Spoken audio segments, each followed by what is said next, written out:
how he went from being this very technical man to being so interested in the Giza pyramid, and he's going to tell us all about it. Christopher, are you there? I'm here. Hello, hello. Welcome to P101. Oh, nice to be here. Thank you very much. Thank you for that very nice introduction. Absolutely, absolutely. Now, Christopher, not only did you write this book, but you have another book coming out very soon as well, right? Yes, actually, it went to the printers on Friday. So I'm very, very excited about that. It's entitled Lost Technologies of Ancient Egypt, Advanced Engineering in the Pyramids and Temples of the Pharaohs.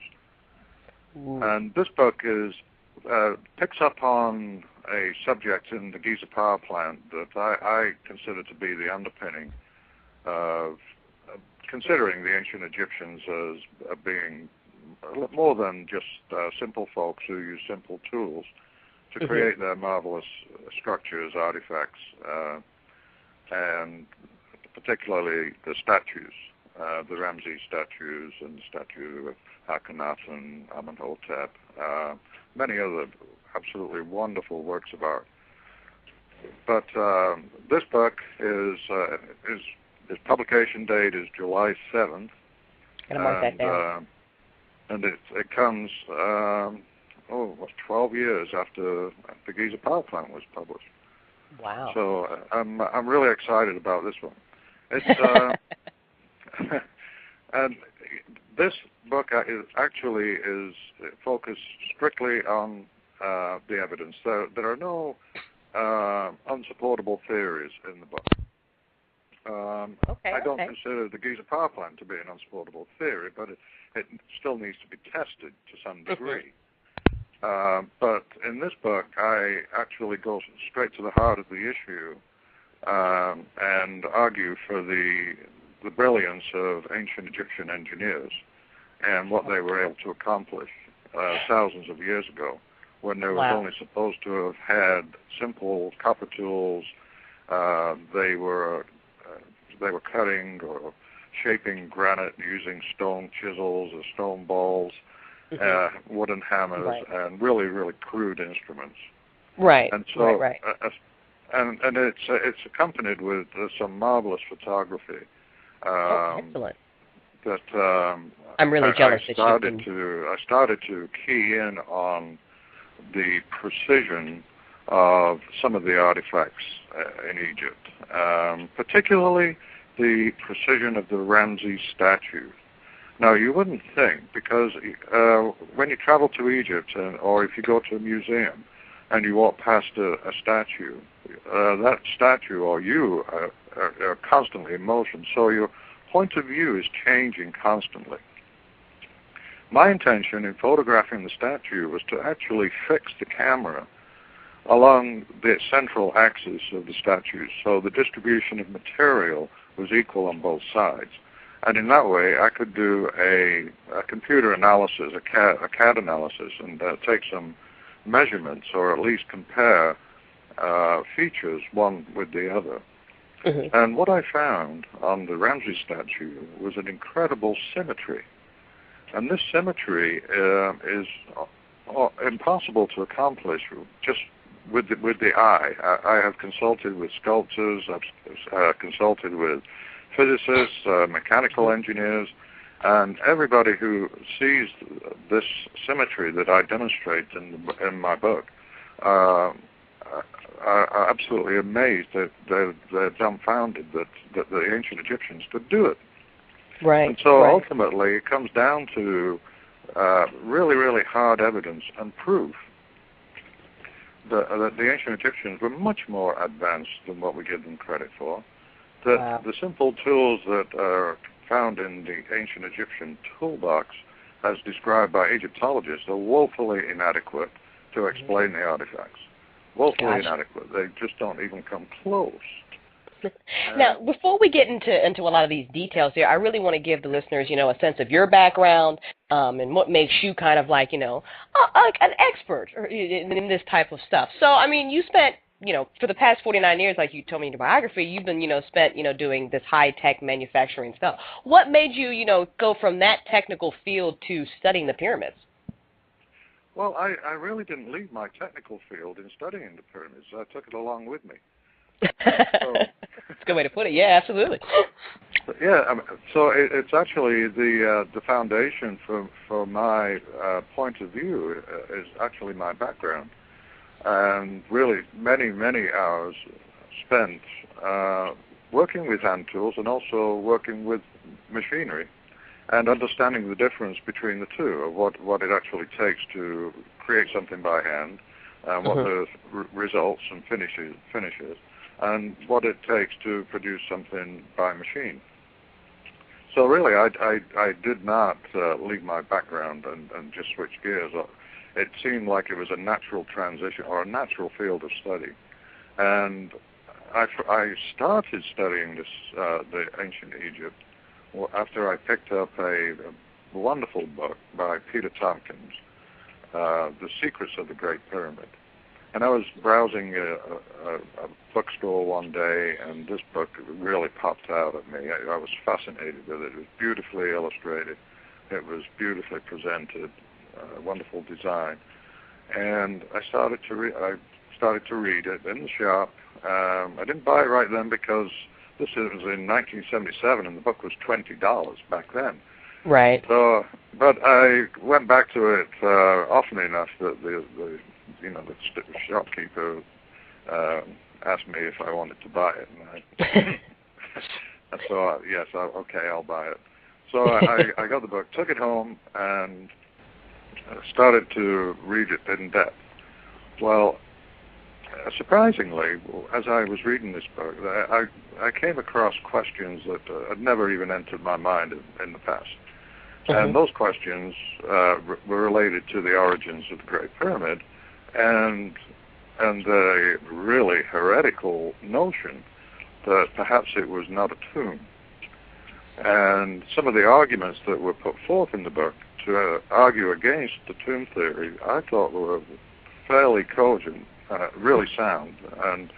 And after I'd finished reading the book, I began to have those same questions. Surely the ancient Egyptians wouldn't have built this massive edifice with such a high level of precision just to house a body.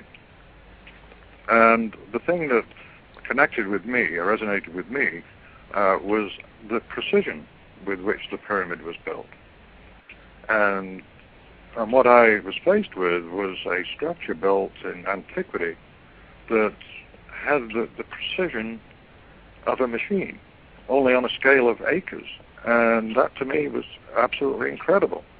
And some of the tolerances that were described, such as, I'll give you an example. Please. There is the descending passage, a passageway in the Great Pyramid that goes down to a bedrock chamber. Over 150 feet of the constructed portion was measured, and it was found to be within 20 thousandths of an inch of being absolutely straight. And 20 thousandths of an inch, for those who are not familiar with dimension and of that nature, it's the thickness of a thumbnail. Wow. I mean, I'm thinking this is like a really wide thing, and you're like, no, that's how close they were. Wow. Yeah, and so it was that straight, and then over the entire constructed and also excavated passageway, it was 350 feet long. It was within 1/4 of an inch of being absolutely straight. So over 200 feet, we find the error, the greater error. But that's where they were actually digging out the bedrock, and even that is an incredible feat. So those things really jumped out at me and got my attention. And then, of course, studying the design of the Great Pyramid, the internal features are very unique, as you know. You have a downward passage at a 23.5-degree angle, and then you have an ascending passage on the same angle, only going up rather than descending down. And then these passageways supposedly, according to Egyptologists, led to chambers where the king was to be buried. Right. I think we've all heard that. Yes, but the unfortunate thing for this theory is that in the Great Pyramid there are three principal chambers. There's a subterranean chamber, then there is what they call the Queen's Chamber, and higher up there is another chamber that they call the King's Chamber. What is really puzzling about these chambers is that supposedly, what Egyptologists tell us is that the queens were not buried with their kings, so the Queen's Chamber is actually a misnomer. It was named in prehistory, or it was named early on before Egyptology became a science, or I think it's more an art than a science, but a theory. We'll call it a theory. Yeah, but they say that the queens weren't buried with their kings, so this second chamber was a misnomer. So they argue that they started constructing the Khufu's tomb by digging out this downward sloping shaft to a bedrock chamber. And then the king changed his mind and decided he wanted to be buried higher up in the pyramid.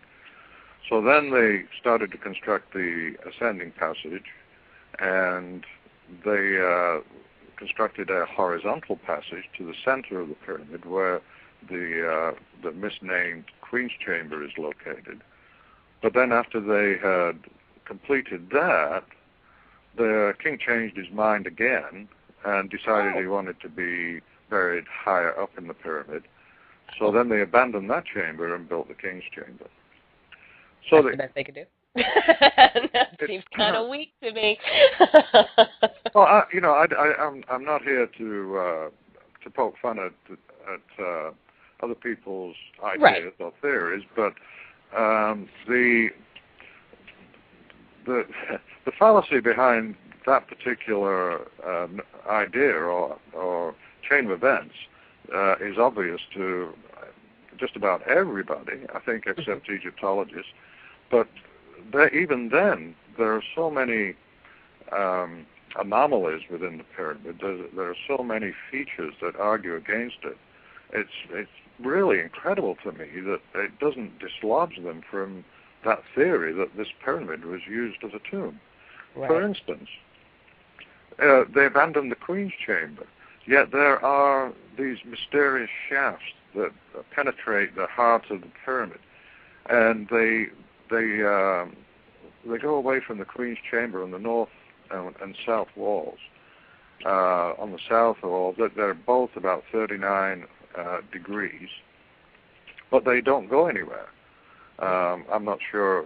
Some of your listeners may be aware of the exploration of these shafts in 1993, when Rudolf Gantenbrink, a German robotics engineer, sent a robot down there shaft and found a door. Yes, and he found this so-called door, which even Gantenbrink doesn't call a door. He calls it a USO, I think, amusingly, which means an unidentified stone object. So, that's phenomenal. I did not know he called it that. Yeah, well, cool. Engineers are known to be pretty dry with their humor. You must understand. So this USO with these copper fittings that protrude through it, mysterious copper fittings. But when they found the where it terminated, the shaft terminated, before then, the theory that the king changed his mind after the Queen's Chamber was constructed to be buried higher up in the pyramid falls apart, because the southern shaft and the northern shaft actually they terminate at a higher level than the King's Chamber. And a tremendous amount of work went into constructing these shafts. And they are very accurate. They're very accurately aligned. So that they have all these little mysterious features that just don't add up when you consider what the Great Pyramid would have been. Well, a lot of people don't realize how big of a feat that is, especially at that time. Mainstream media, of course, and the propaganda will have you believe, of course, that they did all of this with the chisels and everything, but the preciseness of how these structures were built and these statues and so on is so amazing. It's like a lot of the structures that we live in today and we build today are still not up to that preciseness. You're absolutely right. And that is actually the smoking gun. The smoking gun for this advanced civilization is the precision of their monuments and what it would take to actually replicate them today. And you're absolutely right. Well, if I could just digress a little bit, I'll talk about a site relating to that point. And I have a chapter on it in my next book. It's about the temple at Dendera. And I found an amazing alignments and precision in the hypostyle hall at Dendera. And here you have these contoured surfaces that actually combine and meet with other surfaces in three-dimensional space, as I am capturing images with my camera fixtured orthogonally, so that I'm actually square and looking directly up at the ceiling. I'm capturing images of the capitals on top of the columns in the hypostyle hall. And each capital is an image of Hathor's face crafted in limestone. Wow. And Hathor's, the features of Hathor generally given are that she appears with cow ears. She's considered to be the bovine deity, and she has cow ears. And sometimes she appears in art with the horns of a bull and a solar disk. So Hathor was considered to be the handmaiden of Ra, the god, the great god Ra, which is actually the sun. And she was considered to be the goddess of pleasure, the goddess of sex, fun, drunkenness.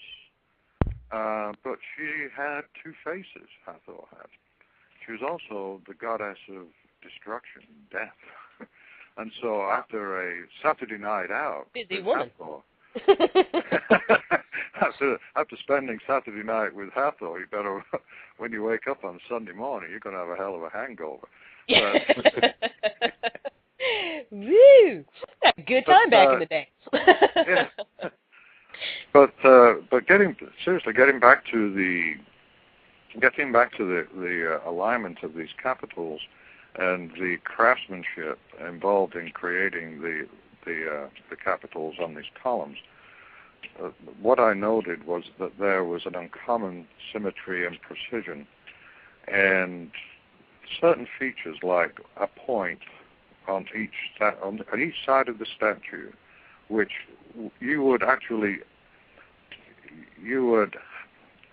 that point would be in three-dimensional space, fixed in three-dimensional space. So if you can imagine, just point up in space, and you have a point, just a little dot, and then another one a distance away, maybe 10 feet away, there's another dot. Okay, you strike a line between those 2 points and continue that line onto the next capital, which is about 20 feet away, and you have the same features on the next capital and the same 2 points on the next capital, and both capitals are perfectly aligned. Now, those points were created by 3 surfaces coming together.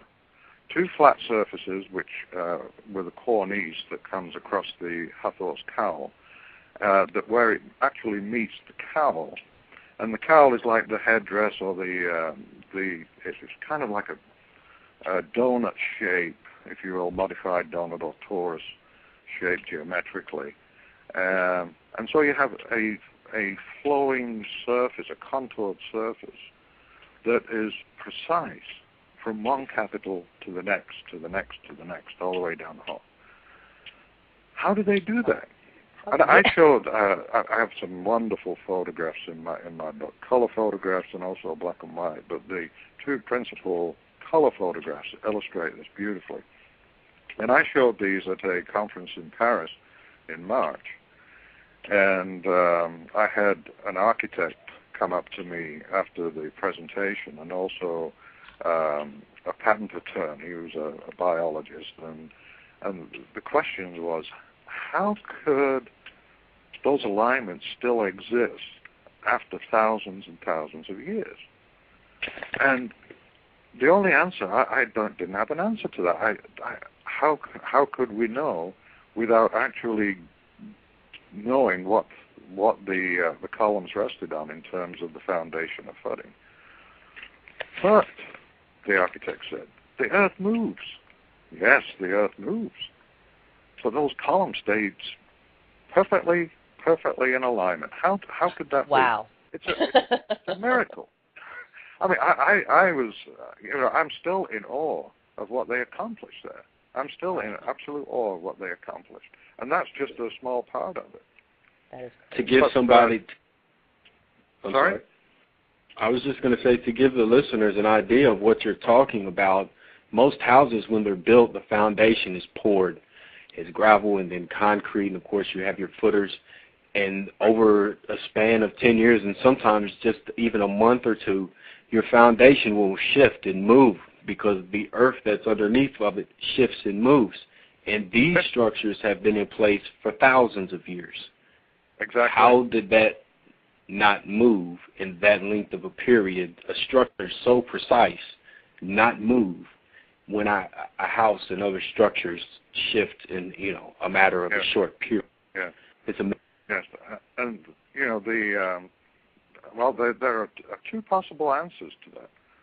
One is that the earth in that area had remained still, and these were tied to the bedrock, or the entire structure was monolithic in design. In other words, all the elements were part of a monolithic structure that if one part of the structure moved, the rest of the structure moved accordingly. In other words, if they all moved together by degree, yes. Depending on I've actually done a little bit of research into an area, something similar to what you're talking about there. If you take a globe, like an actual globe with all the countries and the continents on it, and you take a compass. You take the compass and you spread it to the measurement between where Babylon was and where Luxor is, and you draw a circle. And then you find other temple sites, older temple sites, and you keep making circles around where those crosshairs are, where the circles cross paths, there's a temple. And it's almost set up geometrically all across the eastern continents there of the globe. Now, they don't match up when you get to the western hemisphere, but they have their own alignment, almost as if when the continents drifted apart, but what's on the actual continents, like what you're speaking about, the monolithic structure, all of them moved at once. And you can do this on any globe, and they match up almost on all of the older temples. So taking why I thought of this and was actually doing research into it was because of something I read in a book about Nikola Tesla and how he was trying to give free energy, and these plants so that basically they could reach each other. And it's basically almost like what you're talking about. Like those temples were actually the power plants that were placed there on purpose in a specific grid to get power. Well, definitely the temples are power places. There's definitely something going on there. I think the ancient Egyptians, they had a highly developed and refined acoustic science that they practiced. And I believe that the pyramids and the temples were created harmonically or harmoniously. Christopher, before we get into that, and I definitely want to get into that, let's kind of backtrack a little bit here, and just to give our listeners a really wide view of what we're talking about here. Now, how do Egyptologists tell us that the pyramids were built? They did this. Well, the official story is that I think the Egyptologists will say nobody really knows how they built the pyramids.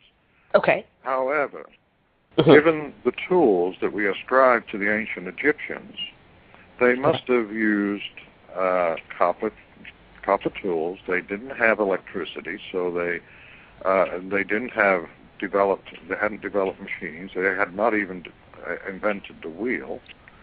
And so essentially they were created with manpower using the most basic rudimentary hand tools like chisels, copper chisels, stone chisels, stone pounders for working granite, and also quartz sand for actually grinding, like grinding out holes with copper tubes and things of that nature.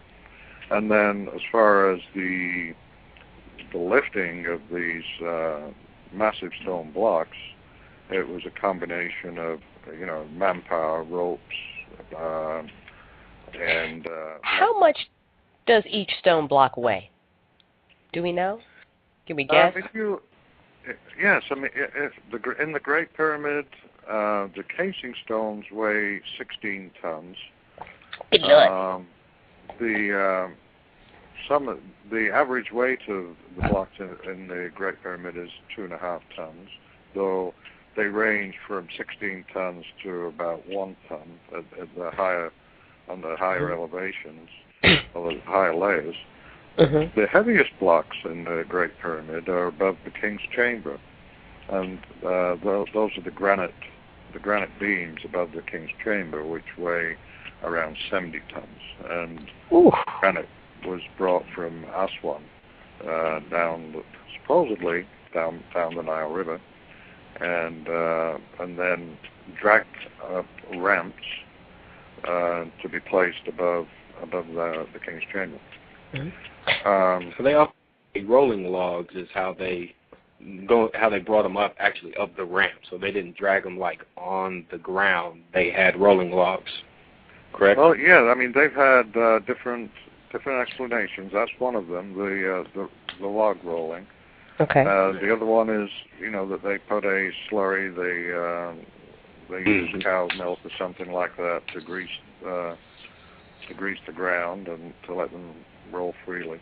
We have seen documentaries, I think, you may have seen one too, where they use sleds, and they've also used rolling logs to move them across the ground. Okay. So that is the simplest and the conventional theory for how the pyramids were built. All right. So you're a guy who builds things for a living. Let's start with the hand tools and that sort of thing. I mean, you were describing the face of Hathor in one of these temples and how precise it was. You've worked with these types of tools. Can we get away with it? I mean, is it hard to do this? Will it take an extremely long time? Can you get it done with that amount of precision? I mean, no. Short answer, no. Okay. This is the thing. I mean, there are so many theorists. I mean, we call them armchair theorists that they enumerate, and they basically perform a particular task.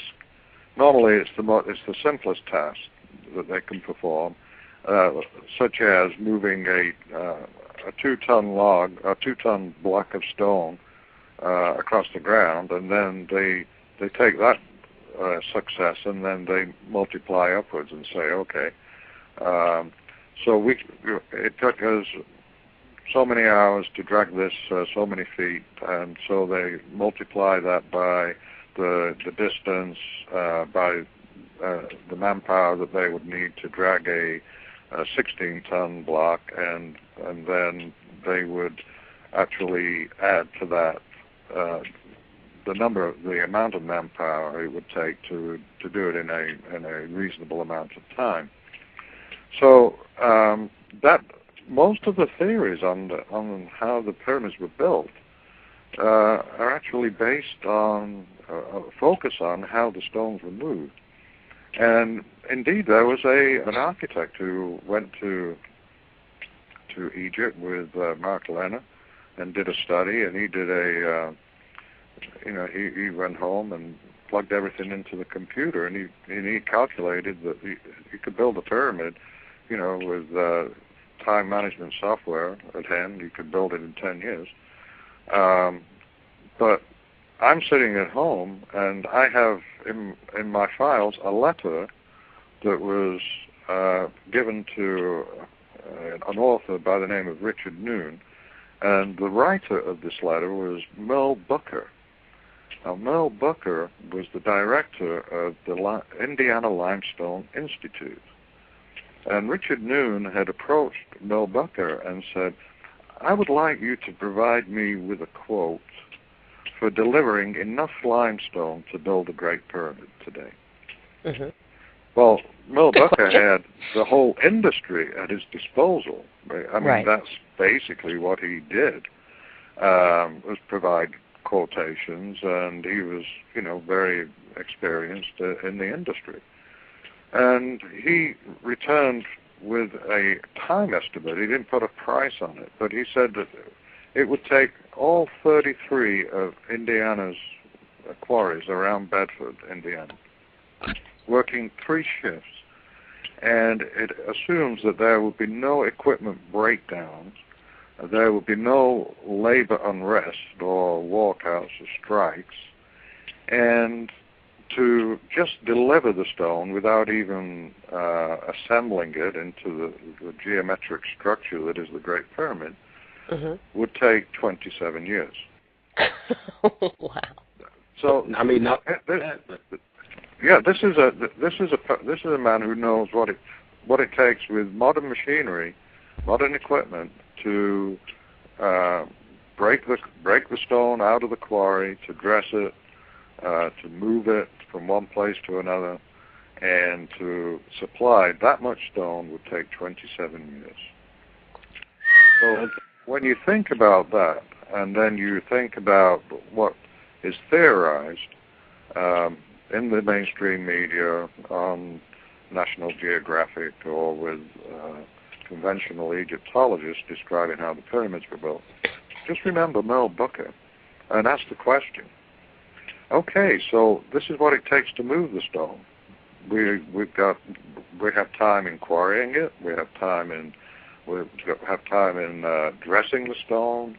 It's an enormous amount of time. And actually, to create, because the other thing that we have to keep in mind, as you're well aware, is that the stones that went into the Great Pyramid were fitted extremely precisely. Yeah. Now, what type of tools would be needed to fit the stones that precisely? You would have to go back to the quarrying technique, and that takes time. And when you quarry something of that size and make it that precise, you're talking about a feat that is it's rough to do it today with the tools that we have. Yeah, I mean, if you didn't have, even with modern tools, we would think twice before engaging such an enterprise. With copper chisels and wooden mallets, I don't think a project like this would even come on your radar. No. Unless you were fairly confident that you could actually develop the tools and get it done in a reasonable amount of time. So this is one of the points that I make in my next book. That is that we're expected to believe that a civilization like the mighty ancient Egyptians started on their path using copper tools, stone implements, stone balls, stone chisels, ropes, wood, you name it, but everything was crude. And that civilization thrived for 3,000 years. And let me ask you this question. What tools were they using at the end of the civilization? After 3,000 years, what tools were they in possession of? Well, according to Egyptologists, stone tools, copper tools. They hadn't developed their tools one bit. Wow. Over 3,000 years. And when you look at the brilliance in their architecture, in their statues, in their pyramids, when you look at the intelligence and the brilliance of what they created, and we're expected to believe that they couldn't apply that intelligence, that genius, into developing better tools. Yes, it boggles absolutely. the mind. It just seems it's so counterintuitive that, well, this is one person that just doesn't believe it. Yes. They had, well, I mean, look at our civilization and what we have been able to develop in just 50 years. Right. Imagine, if our civilization lasted for 3,000 years, what would it look like? Unless we had de-evolved, so to speak, or gone backwards, which, I mean, that's... Serious de-evolution. Yeah.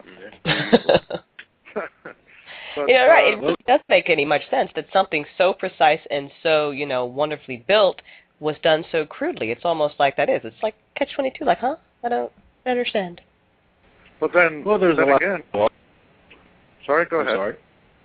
I was just going to say that, again, there are so many people that listen to the mainstream media, and they really don't have an idea of how difficult a task it is, even just to quarry, not just to move, because they have no experience actually doing these things. But someone with experience working with hand tools, working with power tools, some experience reading blueprints or building, as I have, and obviously you have lots of experience, the viewpoint actually shifts once you have that experience. And there's so many people that don't have that experience. So they just think, oh, they just did it, and it took them this long to do it. Right. So enlighten me, when we talk about quarry, I mean, and we're talking about like, we go up to a bed of rock or whatever, we get our little hammers or whatever, and then we cut out the rock, and then we've got to form it to that perfect rectangle that the blocks are for the pyramid, right? Is that how we do it? Yeah, they're supposed to be setting one block every 20 seconds because they have 2.5 million blocks inside the Great Pyramid. So wow. To build it in 20 years, they were really hauling. But oh my goodness! Woo! I don't think you could crack a whip fast enough. I don't know. Well, it does become a little humorous sometimes when you start to ponder on it. Yeah. The evidence is there though that to reshape people's thinking on what the ancient Egyptians were capable of.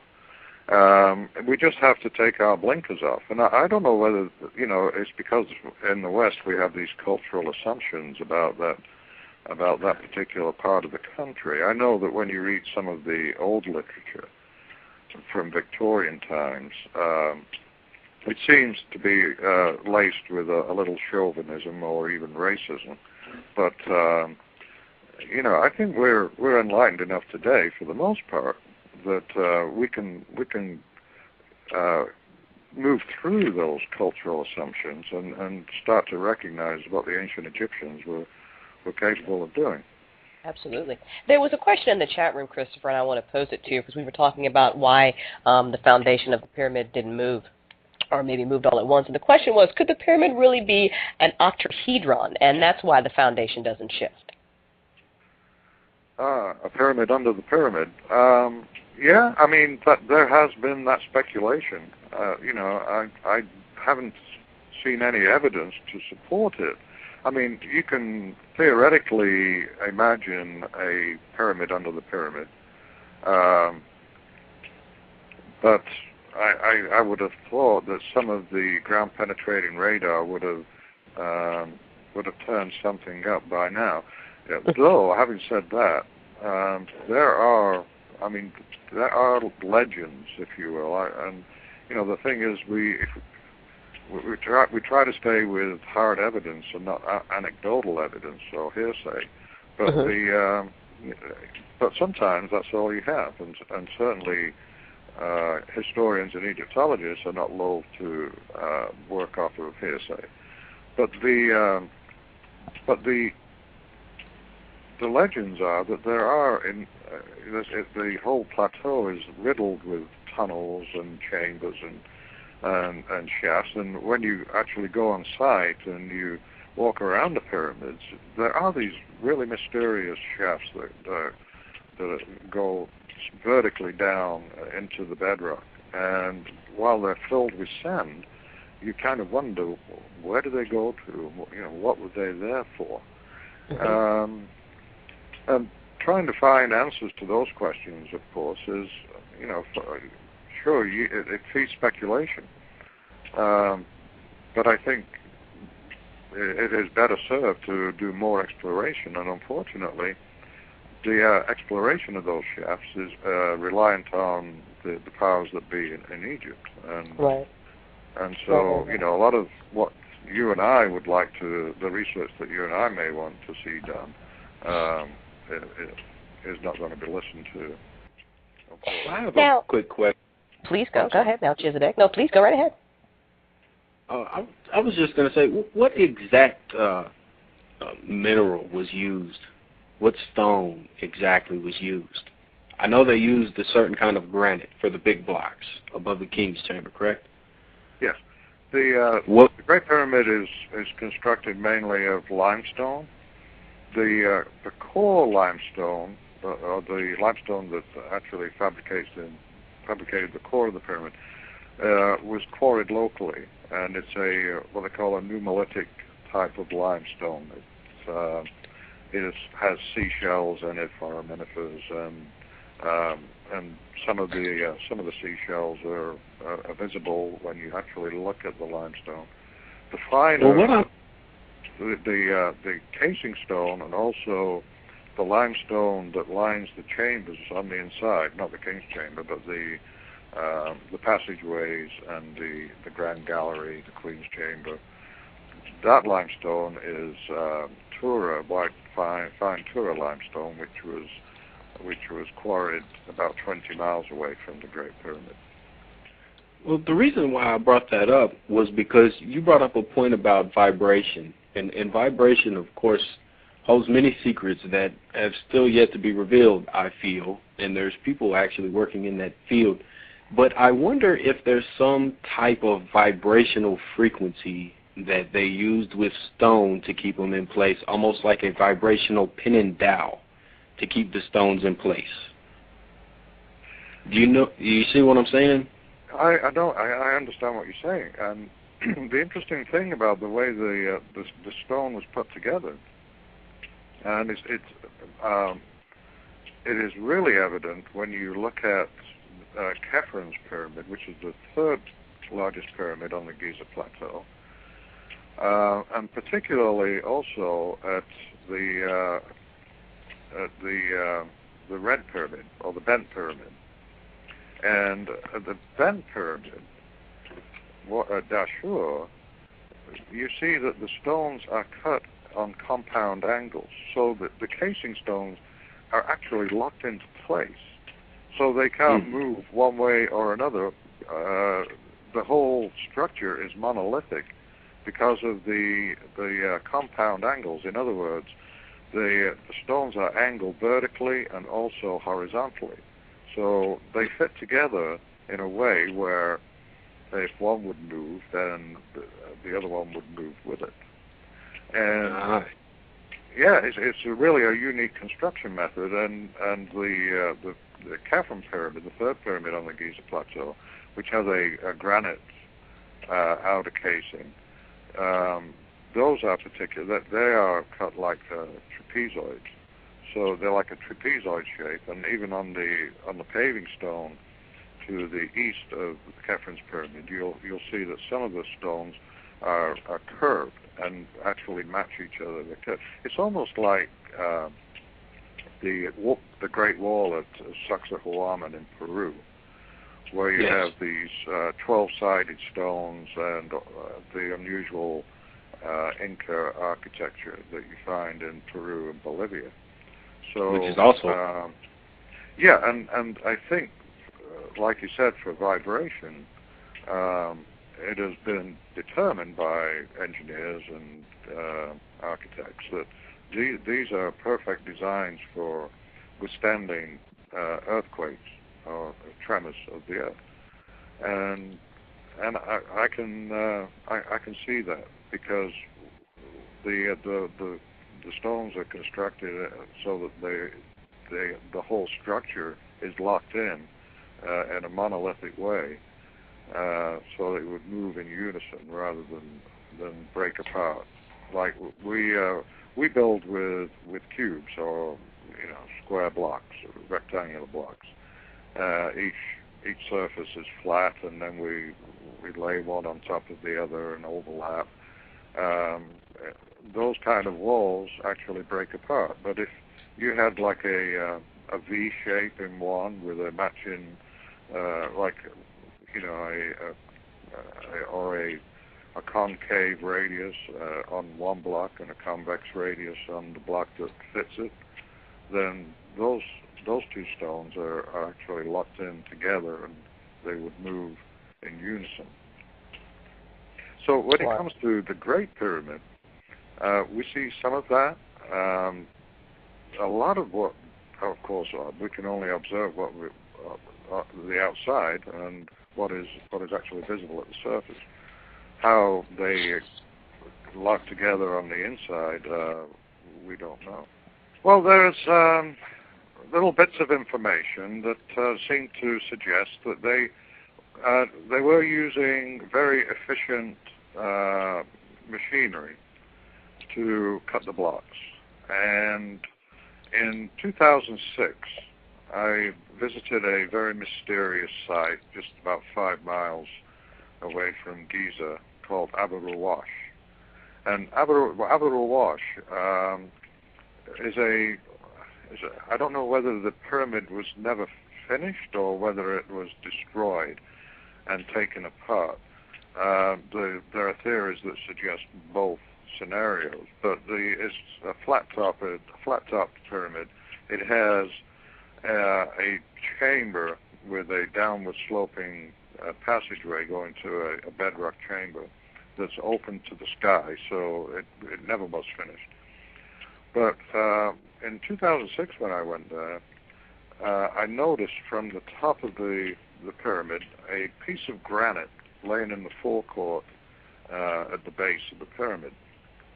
And this was the only, from the vision that I had, and it's only about 100 feet tall, but from where I could see, it was the only piece that actually appeared to have a finish to it, or a polish to it. And I climbed down the pyramid and went over to this granite, and normally when I go to Egypt, I take a straight edge with me, and the straight edge I have is 12 inches long. It's a steel blade, if you will, and the edge is finished to within 1/10,000th of an inch. Now, 1/10,000th of an inch is 1/20th the thickness of a human hair. So it's a very, very finely finished, very precise instrument. And I've used it on other artifacts that we can discuss after I finish with this particular topic. But laying it on the surface, I noticed that the surface of this granite was curved. It wasn't flat. And most of the granite artifacts that I've measured before have been flat, incredibly flat and precise. This one was curved. Now, the interesting thing that the surface of it had a curvature to it, but looking down on top of this piece of granite, there was a radius where it appeared that the saw that cut that curved surface had terminated. And so I set about photographing this particular piece, and from both the top, looking down, and also from the end, so that I could determine what radius it was cut to. And essentially, what I determined was that the radius where the saw terminated its cut would have been about, it would have been half the diameter of a 37-foot saw, 37-foot diameter saw. So that was an incredible discovery. My mind was blown just at that. How did they apply that tool to that surface? And taking a macro lens for my camera and focusing in on the granite, there are some very, very specific telltale tool marks on the surface of the granite, where you can see where the saw had actually passed across it. So this was not the result of a stone ball or even a copper saw that was charged with sand, but it was the result of a highly efficient saw, because the feed lines, I call them feed lines. In other words, these in manufacturing, the feed line is the distance that a tool travels in a cycle.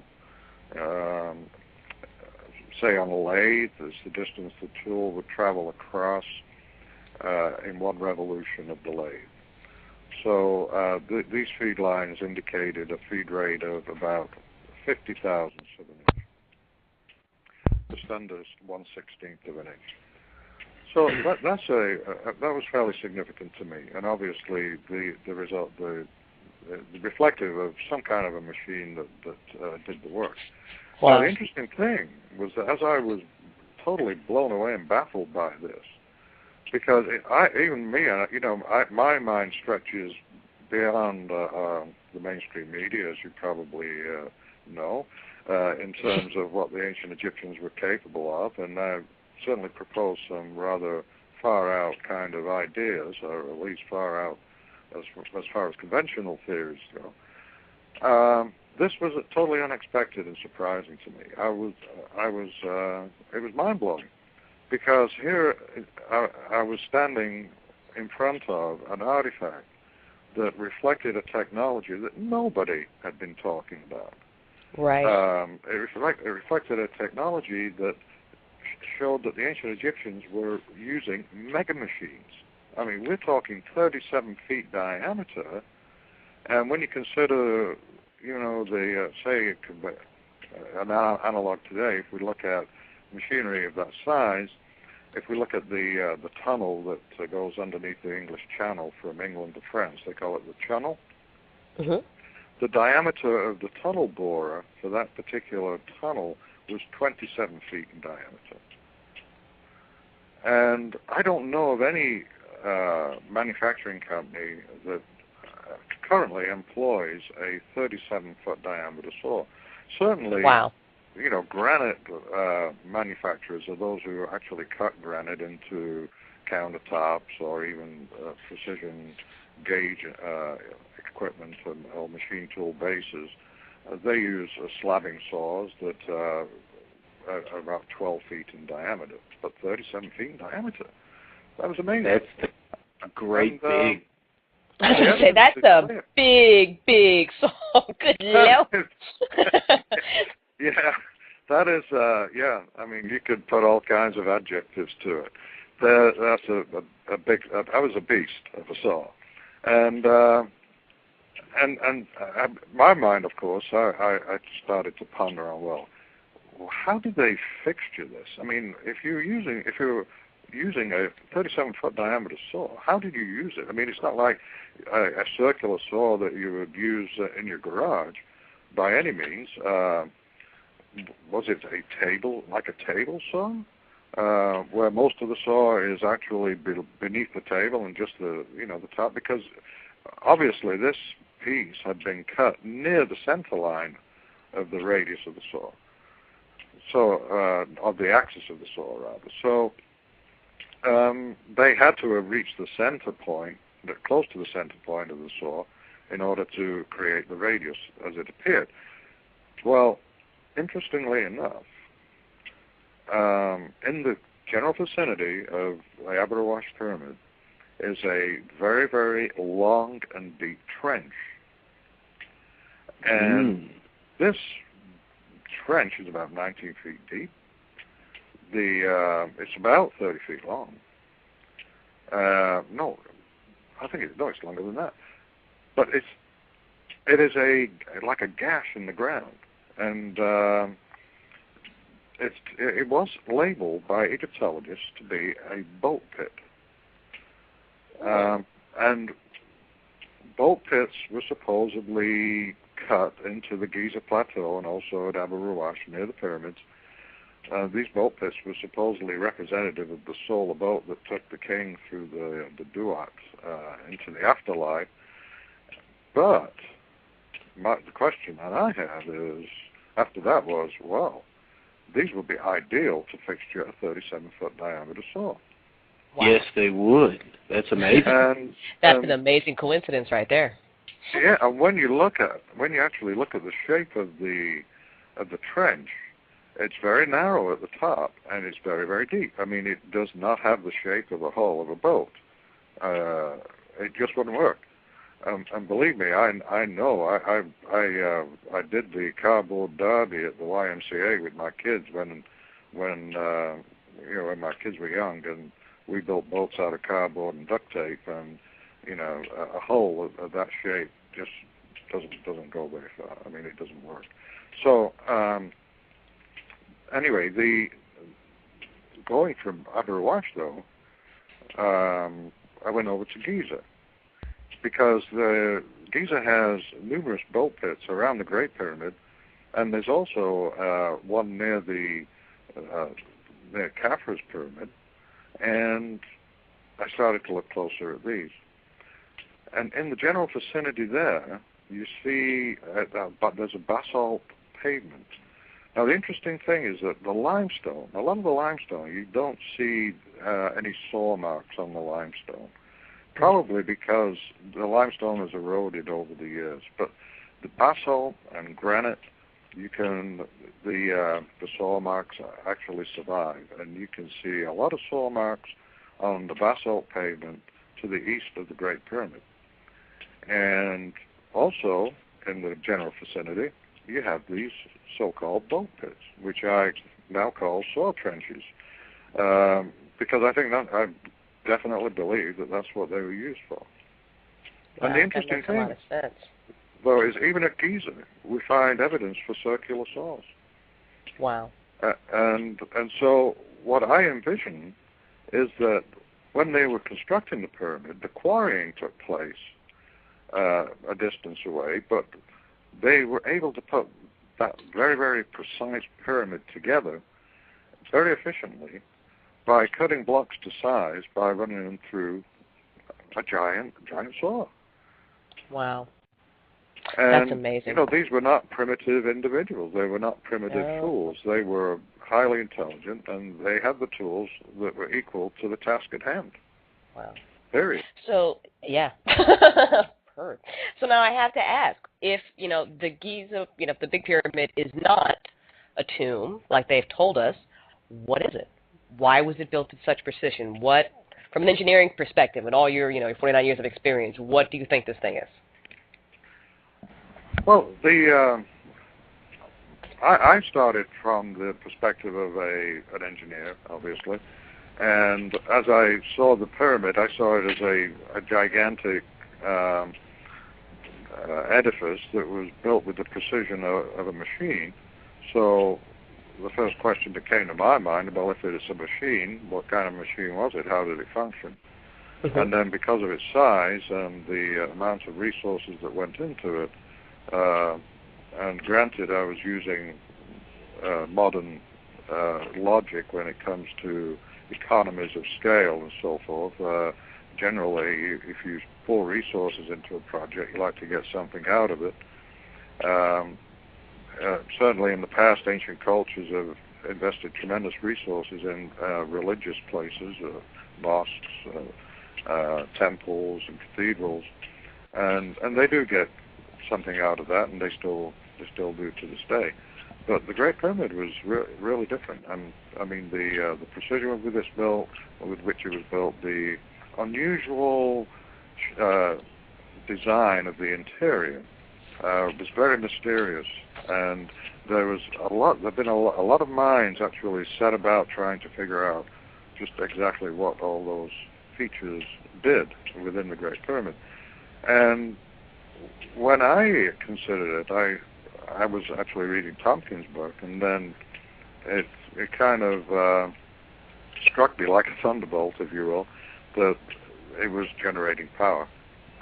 And it seemed like it appeared in my mind that the power was generated within the pyramid and flowed out of the shafts, because the reason for those shafts in the King's Chamber specifically had not been satisfactorily answered to me by conventional theories, and so I knew that they had to have had a very special purpose. Well, while I had the germ of the idea that it was actually generating energy, at that time, this was in 1977, I didn't know what kind of energy, I didn't know where the energy came from, or any other part of that. And so when I set about doing my research, obviously what I had to do was satisfy the evidence and be a slave to the evidence, because ultimately, the evidence rules. If you can't come up with a theory that leaves a piece of evidence just hanging there without an explanation. So I started to investigate and gather information and learn as much as I could about what the Great Pyramid actually contained in terms of the design, the dimensions, and also, more importantly, some of the unique features within the Great Pyramid that were noted by earlier researchers. So, I have to back up, because I don't think too many people are familiar with that. You said by some of the unique features. Yes. Such as? Yes. Just give an example. You want one of the unique features? Mm-hmm. Yes, okay. A couple examples. I was getting to that. I'm with you. That is one of the things that requires an answer, and so when I was reading about the Great Pyramid, my attention was drawn to the King's Chamber because it was probably the most unique and baffling structures in the pyramid. Or even in Egypt, it was. I mean, the King's so-called King's Chamber was a real enigma, because here in a body of limestone, you had a granite chamber with 5 layers of gigantic granite beams above the chamber. And so the first question I had was, well, why 5 layers of granite? Why do they have 5 layers of granite above this King's Chamber? And the conventional theory is that they were called relieving chambers, and they were speculated or theorized to relieve the weight of the pyramid or the stone from the flat layer of the flat beams, so that the king could have a flat roof in his chamber, unlike the so-called Queen's Chamber below, which has a gabled roof. And the Queen's Chamber's gabled roof or ceiling is comprised of cantilevered blocks where the weight pressing down on these blocks is actually transferred outside the walls, so that it doesn't collapse. Oh, wow. So, interestingly, that theory that the King's Chamber was constructed because the king wanted a flat roof instead of a gable ceiling, or a flat ceiling instead of a gable ceiling, and they had to have 5 layers of these granite beams to relieve that flat ceiling.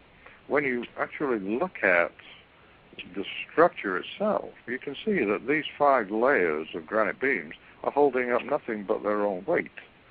And really, the structural support for that chamber, or the protection of that entire chamber, comes from a design the same that you see with the Queen's Chamber, and that is cantilevered and gabled blocks that formed the ceiling above the assembly of granite beams.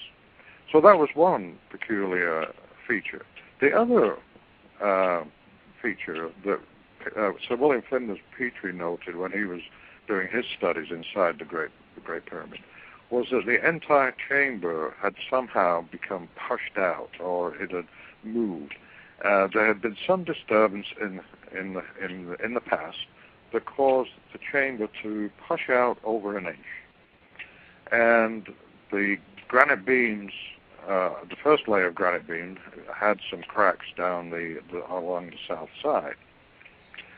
So that was puzzling to me, and also the explanation for that, the conventional explanation, was that this was caused by an earthquake. Well, right then, that didn't make sense to me, because generally in an earthquake, structures will collapse, whereas here, this whole chamber had expanded, and so that's when I got the aha. There was energy being created, and there was a certain force or energy that actually caused that chamber to expand. And as I started to study further and get other pieces of the puzzle in place, I became aware of the unique function of the Queen's Chamber and how it played a part in the what I call the explosion hypothesis, or how it played a part in the explosion in the King's Chamber. So it is all these unique features and that actually find answers or proposed answers in the Giza power plant. Why the King's Chamber was designed in the way it was.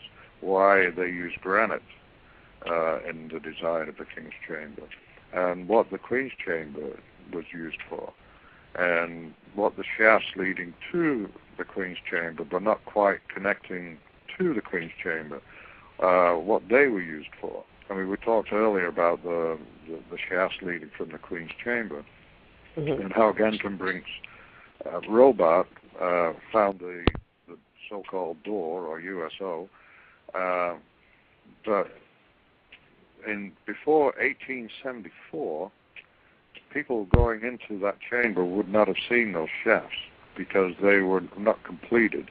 Wayman Dixon, an English traveler, went into the chamber and he started tapping around on the walls, and he noted a hollow sounding feedback from around that area, and he noticed a crack in the wall, so he pushed a rod through it. It disappeared, or it went through freely. So he had the limestone chiseled away and revealed the shafts. So, and he did the same on the north wall and found the northern shaft. So the interesting thing is that the early travelers actually revealed quite a bit about that chamber, and also anecdotal information too, such as the smell of the chamber. It had a very foul odor, which people claim that, well, the tourists went in there and relieved themselves. And of course, I wouldn't dare to say that, well, they already have relieving chambers above the King's Chamber, so, but why would they go in the Queen's Chamber? But yeah, sometimes my sense of humor falls flat with serious people. But the interesting thing about it was, though, not just the foul odor in that chamber, but also it was the walls were covered with salt up to an inch thick. That's odd. And salt was found also along the horizontal passage in the lower parts of the Grand Gallery. Well, what I theorized in the Giza power plant, and I'll say at the outset that it is just a theory. I mean, it's not a fact, but it's a theory that seems to be surviving the test of time and also discovery. Because in my book I say, if somebody's got a better idea, let's look at it, let's examine it. But whatever anybody comes up with, they have to be able to satisfy all the evidence and explain everything. Right. And so the theory that I propose is that they, in the so-called Queen's Chamber, they were creating hydrogen by combining two chemicals, hydrated zinc chloride and a dilute hydrochloric acid solution, which combined in the Queen's Chamber and boiled up hydrogen. That would actually cause the leaching of salts from the walls, but the limestone itself would serve as a drying agent for the hydrogen. And so the hydrogen gas would give up its moisture and it would purify by passing along the horizontal passage, and then it would enter into the Grand Gallery and ultimately into the King's Chamber. So the hydrogen is actually used to satisfy another piece of evidence. And that piece of evidence is, again, we're going back to the King's Chamber and some of the very unusual features in there. The two shafts that come into the King's Chamber, there's one from the north face and one from the south. The one from the north face has dimensions of 8.4 inches wide and 4.8 inches high. And the opening to the shaft on the south wall of the King's Chamber is a rather bulbous opening, and it has the appearance of being a parabola, like a microwave horn antenna. So this is where the hydrogen comes in. 4.8 or 8.4 inches would approximate the dimensions of a waveguide for a hydrogen microwave, which would be the wavelength of hydrogen is 8.309 inches, or 21 centimeters. And that particular frequency, that radiation is constantly bombarding the Earth from the universe on a daily basis. I mean, 24/7. It never stops. It's background radiation. And they say that if we ever, that would be the carrier signal if we're ever, ET ever decides to communicate with people on this planet, they would use the 21 centimeter carrier signal.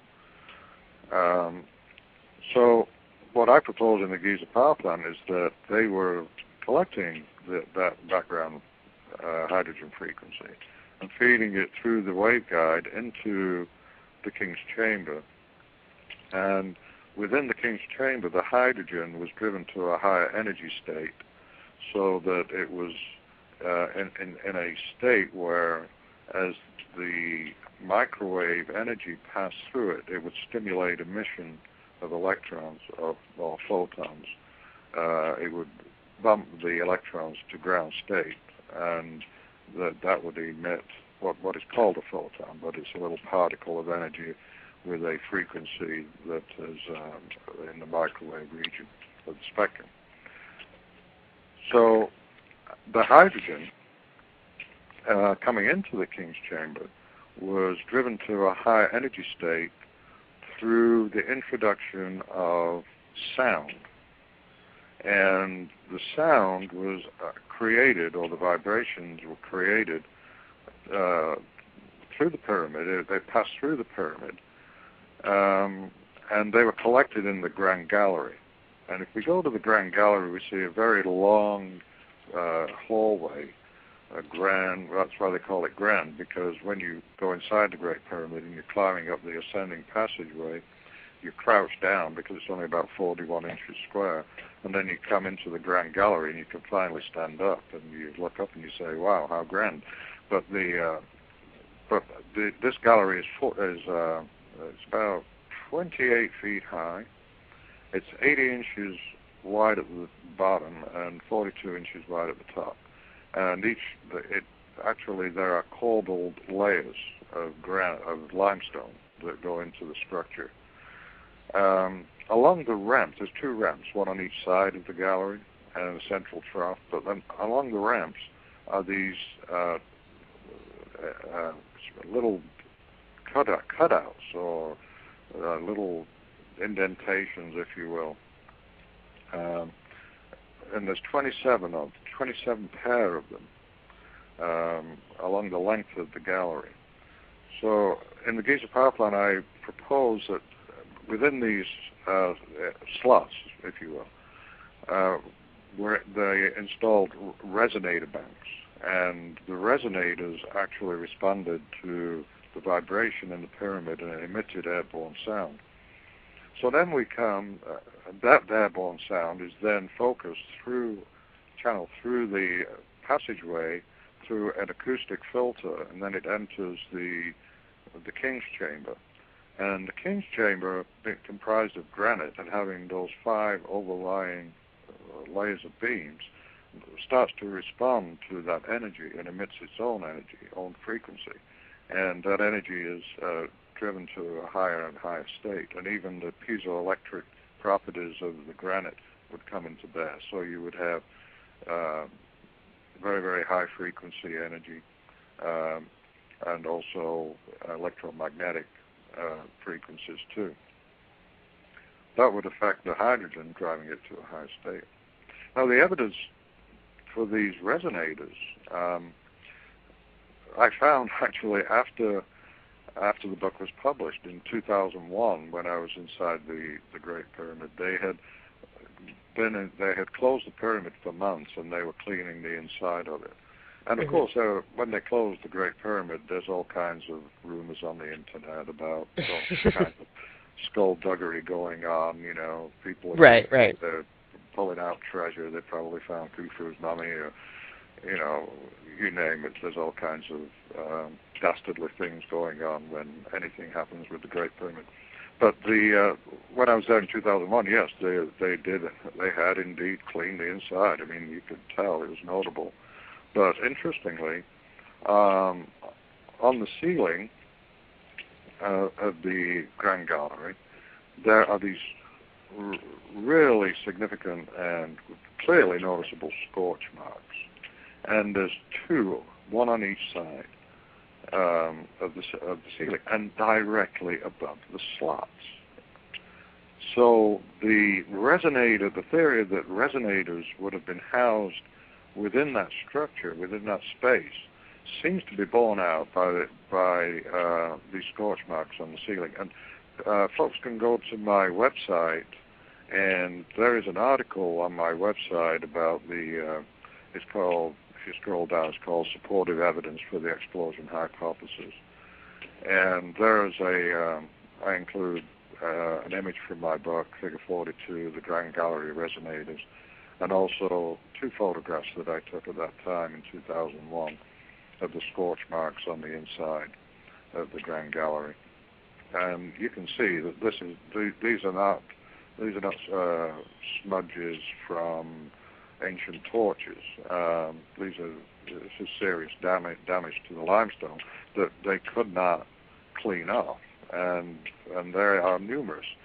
So if we come full circle, or maybe we haven't even come full circle, but if we go back to the theory that energy was being created within the King's Chamber, and microwaves were actually being generated with the hydrogen gas, the hydrogen microwave coming through the northern shaft and then stimulating emission from the hydrogen in the chamber. And if we consider what may have happened in prehistory with a cataclysm, maybe a comet strike or something really bad happened, we know that bad things have happened in prehistory, and civilization has actually had extinction events in prehistory, and the population been reduced to mere thousands. So if we consider, if we want to consider that the pyramid is much, much older than what we've been taught, maybe going back thousands and thousands of years early. I mean, some Arabic writings on the pyramid claim that it's 76,000 years old. Of course, Egyptologists would scoff at that. There are some that believe it's 36,000 years old. There are others who believe it was 10,000 years old. I mean, how far back do you want to go before you say, okay, this was the event that caused the demise of this civilization?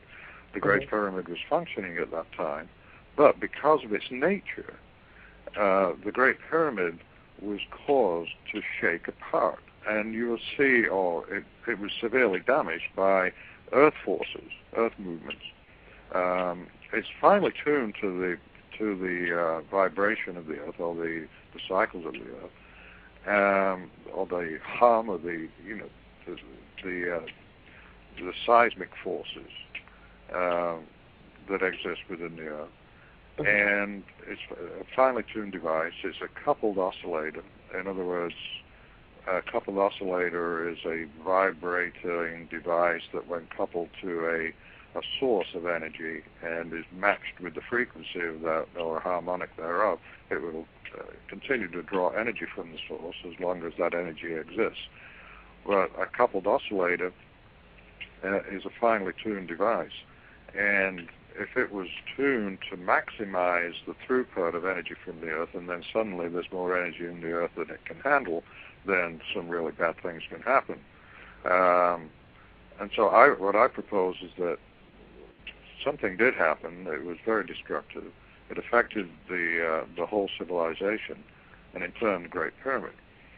Now, if you've got some of the outer casing stones being shaken off, you probably also have some of the tools or some of the equipment or instruments that would be necessary to keep the pyramid sealed, so that the air doesn't enter into, or oxygen doesn't enter into the environment. And then at this point in time, there was a spark or something set the hydrogen off, and the explosion caused the chamber to push out. It also, when the explosion also affected the resonators in the Grand Gallery, which burned up in the explosion, and perhaps the rest of them, or whatever was left, was removed by later explorers, or who knows? I mean, we can only speculate, but just looking at the evidence that's left, it does appear that there was energy created within the Great Pyramid. So let me backtrack here, Christopher, and so I'm wrapping my brain around all this awesome information. So what you're saying is that in the Queen's Chamber, which is below the King's Chamber, that they used that to create hydrogen, and then it was pushed up through this shaft into the Grand Galley, and then from there it moved up into the King's Chamber. And in the King's Chamber is where they introduced sound, and that's through this hydrogen, and they created energy from it. Correct. Except the sound was generated within the Grand Gallery. The King's Chamber acted like a resonator itself. It drew the sound. It could have actually been an acoustic engine in itself. Wow. And that, I've had communication with a physicist who actually differed with what I proposed in terms of how the King's Chamber functioned. He thinks it's more of an acoustic engine, but which would be a heat engine. So, and I would have to defer to him. It's immaterial to me. I mean, if there's a different way for this to work and function properly, and I'm not correct in my initial analysis, then I'm willing to say, okay, that's great. We'll go with that one. But it does, whatever is proposed has to actually explain the evidence there. Right. I didn't know that you could get energy by adding sound to hydrogen. That's actually fascinating to me. That's pretty cool. Now, well, I think energy is energy. I don't think just, sound that you and I are familiar with would have an effect. A very specific. There are devices today, and I think, this physicist who contacted me, I think he has a point, that there are acoustic devices today that generate a tremendous amount of heat. and well, actually, they have acoustic refrigerators. I mean, generally it's a heat source, and but if you look at the Great Pyramid, and it's a little bigger than a refrigerator, and the amount of energy that it could generate could be quite significant. Yeah, it's a big point. Now, how did they, if your theory is correct, how did they use this energy? I mean, from coming together in the king's chamber, where does it go then? Well, that's an excellent question. The interesting thing that I noted, and of course, I've gone this far in proposing that the Great Pyramid was a power plant. I mean, I think in the academic mind, I'm already a refugee from. We like you here. It's okay. Forget that. Actually, maybe not even a refugee, maybe firmly ensconced in fruitcake land. I don't know. As soon as you disagree with them on the fact that it's not a tomb, I mean, that was it. They were laughing at you and they weren't listening. But that's okay. We're listening, so forget that. That's okay. Yeah, I mean, it's you can't take yourself too seriously. But I do take the research seriously, and I'm very serious about the evidence. But if we look for answers to your question of what did they use the energy for, and where did it go after it exited the southern shaft, the interesting thing about the southern shaft is at a 45-degree angle, and the direction it would go if you project it into space. It would pass the equatorial plane fairly close to where you would park a geosynchronous satellite. And on a little bit of whimsy, I actually put in my book a relay satellite that showed the energy going to a satellite and being redirected to some other place on the planet. There have been other theories, speculations that it was the Great Pyramid was a beacon, and certainly, depending on the level of energy being generated, it could serve as a beacon too, or a communication device. You name it. Wow. So energy could have passed from the king's chamber down this up this 45-degree angle shaft and powered whatever. Exactly. I mean, maybe it was powering. I mean, the other thing is that those who are not willing to consider this idea would be quick to say, well, what came first, the chicken or the egg? Right. Where's the plug? The power tools built the Great Pyramid. What do they power the power tools with? And that's really a fallacious argument, because today we build power plants and we take portable generators to the site. And when we look into the past and we look into ancient Egypt, what we see is just the skeleton of the civilization. And that skeleton is the igneous rock and the limestone and all the other stone artifacts. And some of the impervious metals like gold, silver, and copper. If they indeed were a part of the culture that built the Great Pyramid, they still exist. But to the extent that material science had it developed in the ancient past, we don't have any evidence really to support that. We have materials developed today that I can't say confidently that they would have developed them in prehistory. I suspect. I mean, I have a hunch that they had them. But when you consider how they were able to cut stones so efficiently, you have to ask the question: just what kind of materials did they have, and how much of it has disappeared? Well, because perhaps over thousands and thousands of years, I mean, our ferrous materials would have rusted away. In a few hundred years. I mean, the Life After Us, I think, was a documentary that examined what would happen to life after people. What would happen after people if people left the planet? And pretty much after 500 years, things had returned to to nature.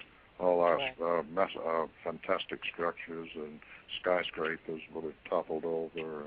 You know, the technology that we use to just maintain our civilization is quite significant. And what would so it's very possible that while this magnificent structure that they built, you know, has survived the test of time, the tools that they use to do it, not so much. Not so much, no.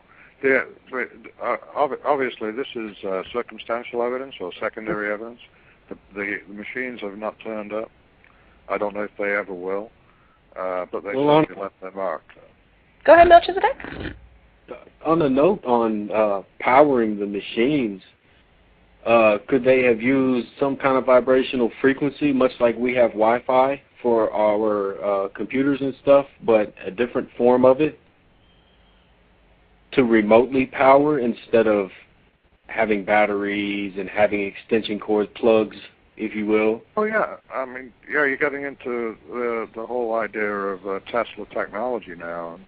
And I think while Tesla, he built his tower at Wardenclyffe, and eventually the rug was pulled out from under him. They pulled the funding from that project. We don't know. I don't know the real reasons why, but the indications are that the technology, he had developed the technology to transmit energy through the earth, through the environment, and so and also he demonstrated that you could transmit electricity wirelessly. So to say that you know, in order to accept the idea that the Great Pyramid was a power plant, in order to accept it, we have to find copper wires strung all over the place. I think that kind of limits us in getting to the truth of the matter. That's why I say do away with the copper wires and just strictly focus on. Even if they did have copper wires, what would a surviving tribe or surviving culture do with that copper wire? They would collect and make things out of it. They wouldn't leave it lay there. Sure. Yeah, I mean, any material. I mean, even if they had ferrous metals like we have, they would certainly reshape them to do whatever they want. I mean, you look at our power plants and what we rely on to keep our power plants running. The company that I work for is we manufacture gas turbine engine products, and the metals that we use are exotic aerospace metals in canals. They are chrome, cobalt, different kinds of high temperature, corrosion resistant metals.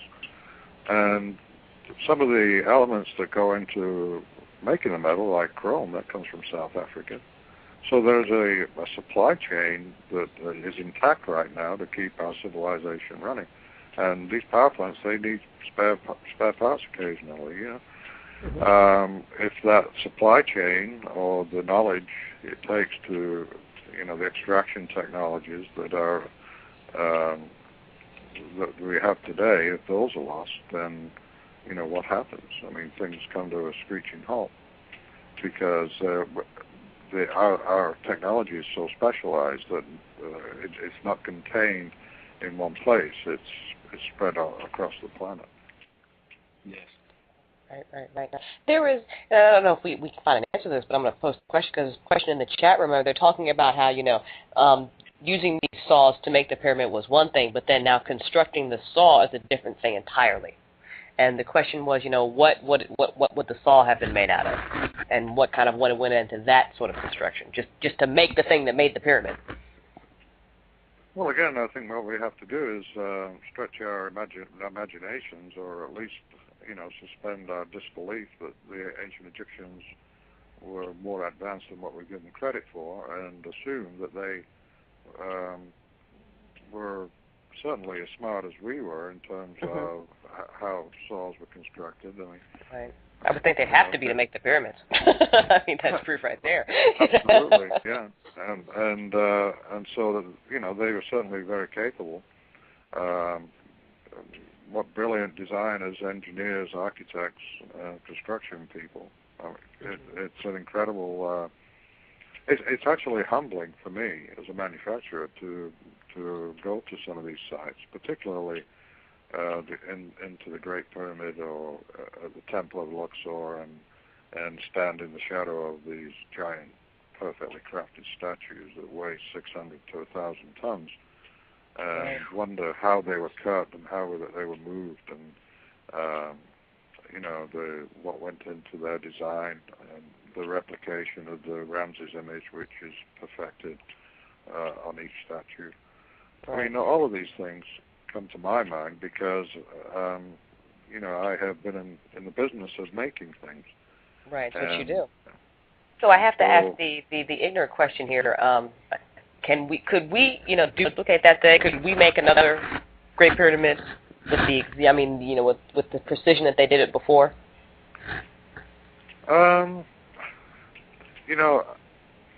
I think that it would be possible if we put our minds to it collectively, but we would have to employ all disciplines in the manufacture.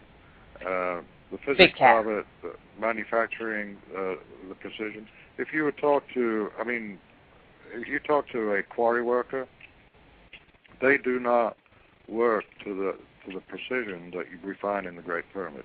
I'll give you an example.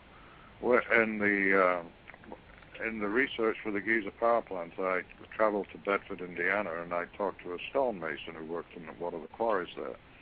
His name was Tom Adams. And I asked him, I said, well, what tolerances do you work to in the quarry? And in manufacturing, the tolerances are it's like a tolerance band. So if you have something that is 1 foot, a dimension of 1 foot, you put a tolerance of plus or minus, say, 10 thousandths of an inch, or plus or minus 1 thousandth of an inch. I asked him what tolerance he worked to, and he said 1/4 of an inch. Well, the casing stones on the Great Pyramid were cut to within 10 thousandths of an inch.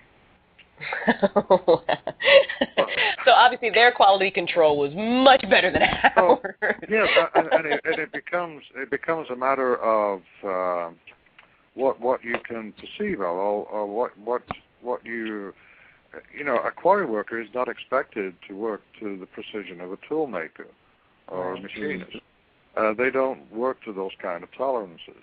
And so if you're going to ask a quarry worker if they could build the Great Pyramid, and them not having, the background in precision that a manufacturer would have, they'd probably tell you no.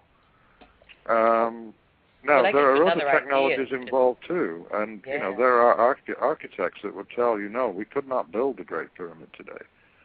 Wow. But so I think it's a matter of effort. Yeah, it's a matter of what you can conceive of doing. I think there are technologies that we would probably have to reinvent, and in order to complete the task in a reasonable amount of time, and that is how we go about lifting monolithic blocks of stone with the other. Mm-hmm. And what I found on the Ramses statue was an incredible symmetry, and this symmetry is impossible to accomplish just with the eye. I have consulted with sculptors, I've consulted with physicists, mechanical engineers, and everybody who sees this symmetry that I demonstrate in my book are absolutely amazed that they're dumbfounded that the ancient Egyptians could do it. Right. And so ultimately it comes down to really, really hard evidence and proof that the ancient Egyptians were much more advanced than what we give them credit for. That the simple tools that are found in the ancient Egyptian toolbox, as described by Egyptologists, are woefully inadequate to explain the artifacts. Woefully inadequate. They just don't even come close Now, before we get into a lot of these details here, I really want to give the listeners, a sense of your background and what makes you kind of like, an expert in this type of stuff. So, I mean, you spent, for the past 49 years, like you told me in your biography, you've been, spent, doing this high-tech manufacturing stuff. What made you, go from that technical field to studying the pyramids? Well, I really didn't leave my technical field in studying the pyramids. I took it along with me. That's a good way to put it. Yeah, absolutely. Yeah, so it's actually the foundation for my point of view is actually my background, and really many hours spent working with hand tools and also working with machinery, and understanding the difference between the two of what it actually takes to create something by hand, and what the results and finishes. And what it takes to produce something by machine. So really, I did not leave my background and just switch gears. It seemed like it was a natural transition or a natural field of study. And I started studying the ancient Egypt after I picked up a wonderful book by Peter Tompkins, The Secrets of the Great Pyramid. And I was browsing a bookstore one day, and this book really popped out at me. I was fascinated with it. It was beautifully illustrated. It was beautifully presented, wonderful design. And I started to read it in the shop. I didn't buy it right then because this was in 1977, and the book was $20 back then.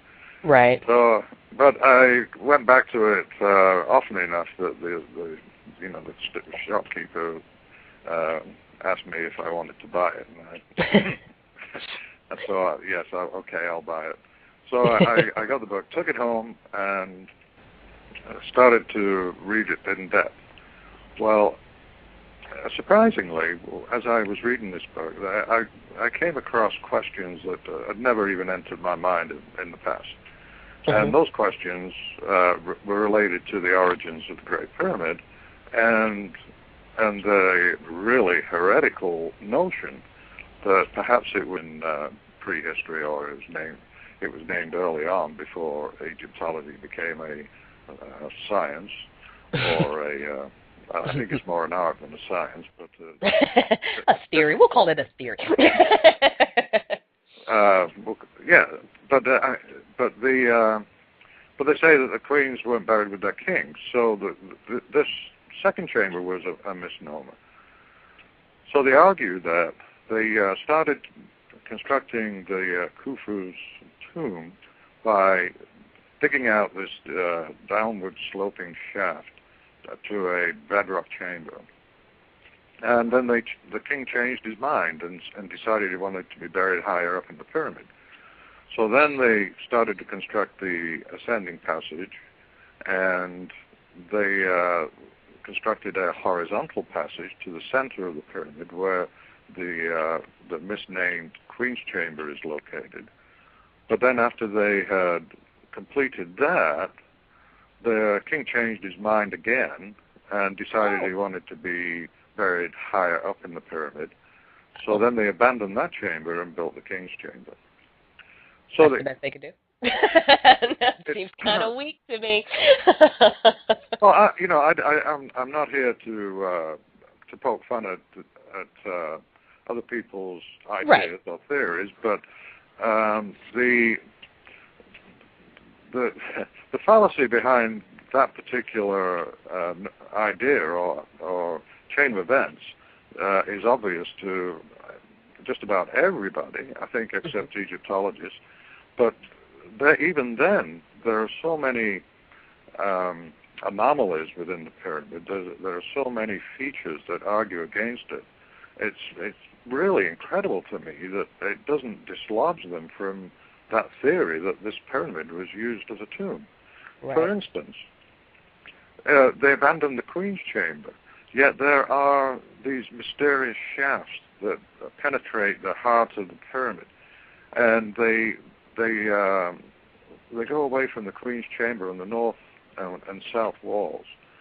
On the south wall, they're both about 39 degrees, but they don't go anywhere. I'm not sure. Some of your listeners may be aware of the exploration of these shafts in 1993, when Rudolf Gantenbrink, a German robotics engineer, sent a robot down there shaft and found a door. Yes, and he found this so-called door, which even Gantenbrink doesn't call a door. He calls it a USO, I think, amusingly, which means an unidentified stone object. So, that's phenomenal. I did not know he called it that. Yeah, well, cool. Engineers are known to be pretty dry with their humor. You must understand. So this USO with these copper fittings that protrude through it, mysterious copper fittings. But when they found the where it terminated, the shaft terminated, before then there was not a tomb.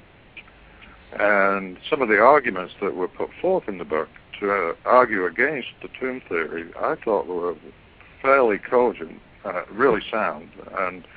And after I'd finished reading the book, I began to have those same questions. Surely the ancient Egyptians wouldn't have built this massive edifice with such a high level of precision just to house a body. And the thing that connected with me, or resonated with me, was the precision with which the pyramid was built.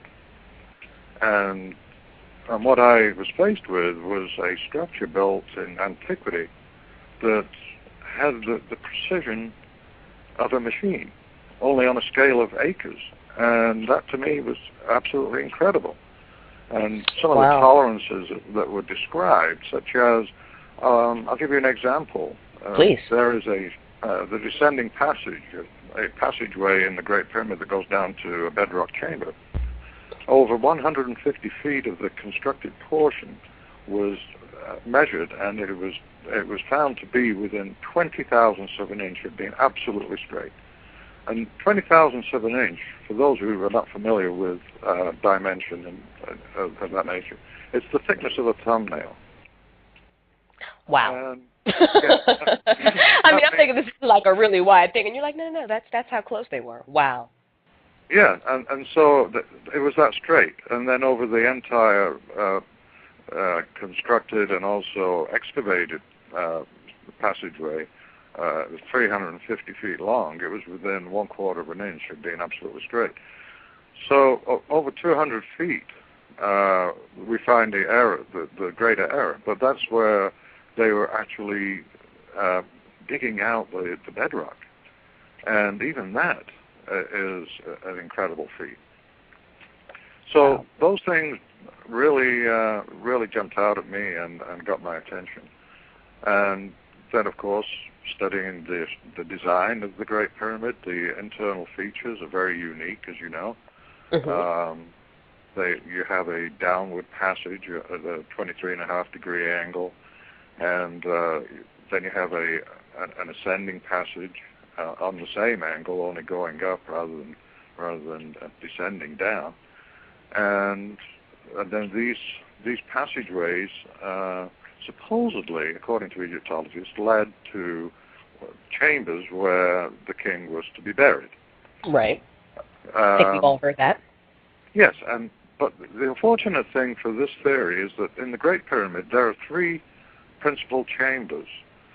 There's a subterranean chamber, then there is what they call the Queen's Chamber, and higher up there is another chamber that they call the King's Chamber.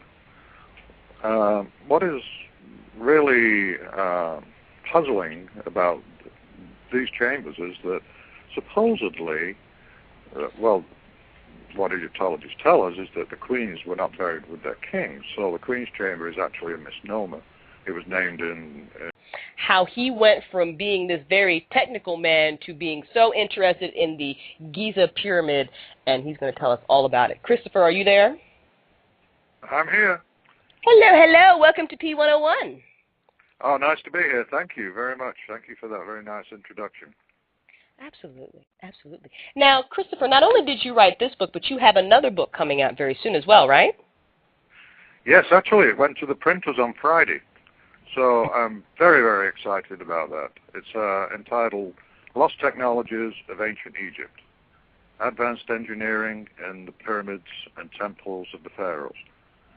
Ooh. And this book picks up on a subject in the Giza power plant that I consider to be the underpinning of considering the ancient Egyptians as being more than just simple folks who use simple tools to create their marvelous structures, artifacts, and particularly the statues, the Ramses statues and the statue of Akhenaten, Amenhotep, many other absolutely wonderful works of art. But this book its publication date is July 7th. Gonna mark that down. And it comes 12 years after the Giza power plant was published. Wow. So I'm really excited about this one. It's and this book is focused strictly on the evidence. There are no unsupportable theories in the book. I don't consider the Giza power plant to be an unsupportable theory, but it still needs to be tested to some degree. But in this book, I actually go straight to the heart of the issue and argue for the brilliance of ancient Egyptian engineers and what they were able to accomplish thousands of years ago, when they were only supposed to have had simple copper tools. They were cutting or shaping granite using stone chisels or stone balls, wooden hammers, and really, really crude instruments. Right. And so, and it's accompanied with some marvelous photography. Excellent. That I'm really jealous that I started to key in on the precision of some of the artifacts in Egypt, particularly the precision of the Ramses statue.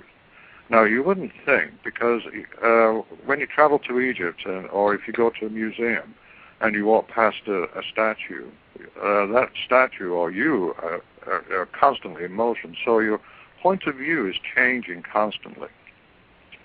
My intention in photographing the statue was to actually fix the camera along the central axis of the statue, so the distribution of material was equal on both sides. And in that way, I could do a computer analysis, a CAD analysis, and take some measurements, or at least compare features. One, the theory that the king changed his mind after the Queen's Chamber was constructed to be buried higher up in the pyramid falls apart, because the southern shaft and the northern shaft actually they terminate at a higher level than the King's Chamber. And a tremendous amount of work went into constructing these shafts. And they are very accurate. They're very accurately aligned. So that they have all these little mysterious features that just don't add up when you consider what the Great Pyramid would have been. Well, a lot of people don't realize how big of a feat that is, especially at that time. Mainstream media, of course, and the propaganda will have you believe, of course, that they did all of this with the chisels and everything, but the preciseness of how these structures were built and these statues and so on is so amazing. It's like a lot of the structures that we live in today and we build today are still not up to that preciseness. You're absolutely right. And that is actually the smoking gun. The smoking gun for this advanced civilization is the precision of their monuments and what it would take to actually replicate them today. And you're absolutely right. Well, if I could just digress a little bit, I'll talk about a site relating to that point. And I have a chapter on it in my next book. It's about the temple at Dendera. And I found an amazing alignments and precision in the hyperstyle hall at Dendera. And here you have these contoured surfaces that actually combine and meet with other surfaces in three-dimensional space, as I am capturing images with my camera fixtured orthogonally, so that I'm actually square and looking directly up at the ceiling. I'm capturing images of the capitals on top of the columns in the hyperstyle hall. And each capital is an image of Hathor's face crafted in limestone. Wow. And Hathor's, the features of Hathor generally given are that she appears with cow ears. She's considered to be the bovine deity. And she has cow ears. And sometimes she appears in art with the horns of a bull and a solar disk. So Hathor was considered to be the handmaiden of Ra, the god, the great god Ra, which is actually the sun. And she was considered to be the goddess of pleasure, the goddess of sex, fun, drunkenness,